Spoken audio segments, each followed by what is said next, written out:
ஈரோட்டில் எனக்கு தெரிந்த நண்பர் ஒருவர் கல்லூரி நடத்திட்டு அந்த தாளாளர் சாலை வழியாக போகும்போது அந்த கல்லூரிக்கு ஒரு 300 அடிக்கு அந்த பக்கம் கூட்டமாக மாணவர் நிற்கிற காட்சி பாருங்க. தொடர்ந்து 3-4 நாட்கள் கண்காணிக்கிறாங்க.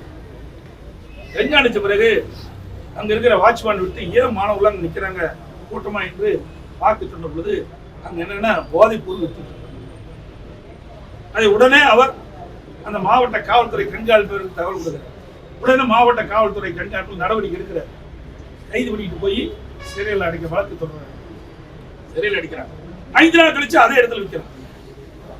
மீண்டும் கம்ப்ளைண்ட் பண்றாரு அந்த தாளார். மீண்டும் காவல்துறை அவர் பிடிச்சிட்டு போய் சிறையில் அடைக்கிறாங்க. மீண்டும் 5 நாள் கழிச்சு அதே இடத்துல விற்கிறாங்க. மீண்டும் புகார் கொடுக்குறாங்க. அப்போ அந்த போதைப் பொருள் விற்கின்ற கும்பல் சம்பந்தப்பட்டவர் சந்திச்சு உங்களுக்கு ஏன் உங்களை அக்கறை மிரட்ட போகிறார். அவர் கேட்டாரு, சரி இது எங்கெங்கதான் விற்கிறீங்கன்னு கேட்கிறாரு. நான் அந்த நகரத்துல பல இடத்துல வைக்கிறோம், பல கல்லூரிக்கு முன்னாடி வைக்கிறோம் அவர் சொல்றாரு. அதோட அவர் சொன்னாரு, சரி நீ மேல இங்க விற்க வேண்டாங்க, நீ தள்ளி எங்க கூட விற்கிறீங்க அப்படின்னு. வேற வழி. அவர் சொல்றான், யார் அந்த போதைப் பொருளுடைய யார் தலைமை ஏற்று நடத்துகிறார்களோ அவர் சொல்றாரு இந்த தாளார்கிட்ட, சார் நீங்க எத்தனை நேரம் பிடிச்சாலும் நாங்க வித்துக்கிட்டு தான் இருக்கோம். நீங்க பல காவல்துறை அதிகாரிகள் எங்களுக்கு சாதகமா இருக்கிறாங்க. இந்த விற்கிறதுக்கு தனி நாங்க ஆட்கள் நியமிச்சிருக்கோம். உங்களால் ஒன்றும் செய்ய முடியாது. இந்த போதைக்கு அடிமைப்பட்டவர்கள் தொடர்ந்து எங்களை நாடித்தான் ஆக வேண்டும், வேற வழி கிடையாதுன்னு சொல்றாங்க. அப்படி பகிரங்கமாக இன்றைக்கு போதைப் பொருள் விற்பனை அமோகமா தமிழகத்தில் நடந்துருக்கு. நிதி வர வரைக்கும் ஏன் நீங்க எதிர்பார்க்கறீங்க? தமிழ்நாட்டுடைய கல்விதான் முக்கியம். புரியுதுங்களா? நீய கல்வி கொள்கையை ஏற்க முடியாது என்பது நான் ஏற்கனவே எல்லாமே ஊடகத்தின் வாயிலாக பத்திரிகையின் வாயிலாக நான் அறிக்கை வெளியிட்டேன். எல்லாமே வந்துட்டு எல்லா பத்திரிகைகளும் ஊடகத்தில் வந்துட்டு.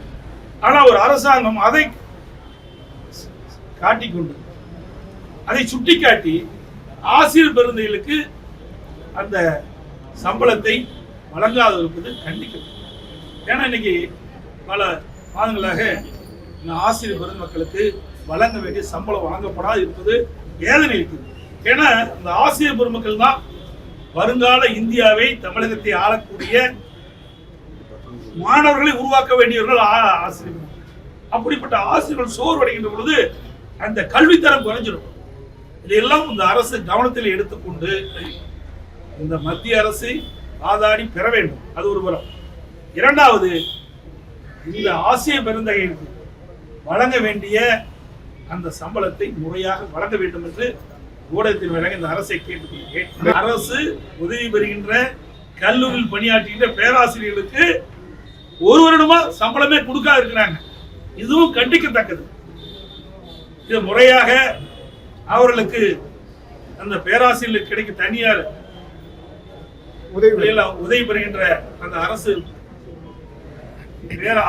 கல்லூரி பணியாற்றி அரசு உதவி பெறுகின்ற கல்லூரியில் பணியாற்றுகின்ற பேராசிரியர்களுக்கு உடனடியாக இந்த நிலுவைத் தொகை வழங்க வேண்டும் என்று இந்த நேரம் வலியுறுத்துறாங்க. ஏற்கனவே அதிமுக அரசு கொண்டு வந்த திட்டம், இவர்கள் கொண்டு வந்த திட்டம் இல்ல.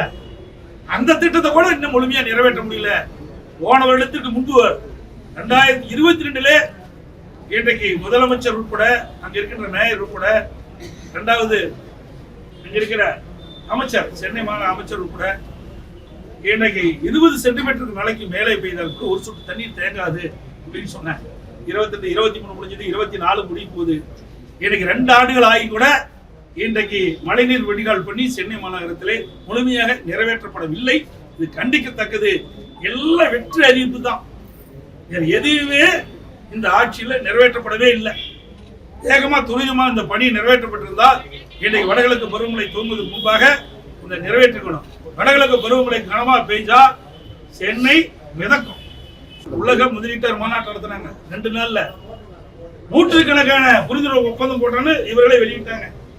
பல லட்சம் கோடி முதலீட்டு ஈர்த்துன்னு சொன்னாங்க. 19 நாள்ல அமெரிக்காவில் போய் தங்கி வெறும் 7000 கோடி தான் தொழில் முதலீட்டு ஈர்த்திருக்கிறீங்க. 19 புரிந்துணர்வு ஒப்பந்தம் தான் போட்டீங்க. தினந்தோறும் ஒரு மீட்டிங் வைப்பாரு உங்களுடைய தொலைக்காட்சி பத்திரிகையிலே அப்படி வெளியிட்டீங்க. அதோட முடிஞ்சு போச்சு. இதுக்கு 17 நாள் தேவையா? அது இந்தியாவிலேயே தமிழ்நாட்டிலேயே அவர் அழைச்சு இங்கேயே புரிந்துணர்வு ஒப்பந்தம் போட்டுக்கலாம். தமிழ்நாட்டில் இருக்கின்ற தொழிலதிபர்களை அமெரிக்கா அழைச்சி, இந்தியாவிற்கு தொழிலதிபரை அமெரிக்கா அழைச்சு அங்கேயே புரிந்துணர்வு ஒப்பந்தம் போடுறீங்க. எவ்வளவு மக்களை ஏமாற்றுன்னு பாருங்க. இவரெல்லாம் வேறொரு திட்டத்துக்காக போனாங்க, அதை நான் சொல்ல விரும்பல. ஆனா மக்கள் பேசிக்கொள்வது, எனக்கு தெரியாது, பரவலாக பேசிக்கொள்வது, இவருக்கு சிகிச்சை பெறுவதற்காக வெளிநாடு சென்றதாக தகவல்கள் எங்களுக்கு தெரியாது. ஏன்னா இவ்வளவு நாள் தங்கியிருக்க வேண்டிய அவசியம் இல்லை. 19 புரிந்துணர்வு ஒப்பந்தம் ஒரே வாரத்தில் போட்டிருக்கிறோம். ஆனா 17 நாட்கள் அமெரிக்காவிலே தங்கி இந்த 19 புரிந்துணர்வு ஒப்பந்தம் 7000 கோடி பெறுகின்றார் என்று சொன்னால் அது நம்பகத்தன்மை இல்லை.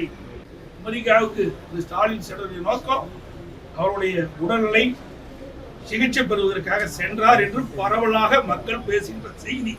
இது உண்மையா போய் எனக்கு தெரியாது. எங்களுக்கு வந்து செய்தி தான் நான் சொல்றேன். பாதகம் செய்பவரை கண்டால் நாம் பயங்கொள்ளலாகாது பாப்பா, மோதி மிதித்து விடு பாப்பா, அவர் முகத்தில் உமிழ்ந்து விடு பாப்பா. அண்மை செய்திகளை உடனுக்குடன் தெரிந்து கொள்ள இணைந்திருங்கள் இயம்நாடு தொலைக்காட்சியுடன்.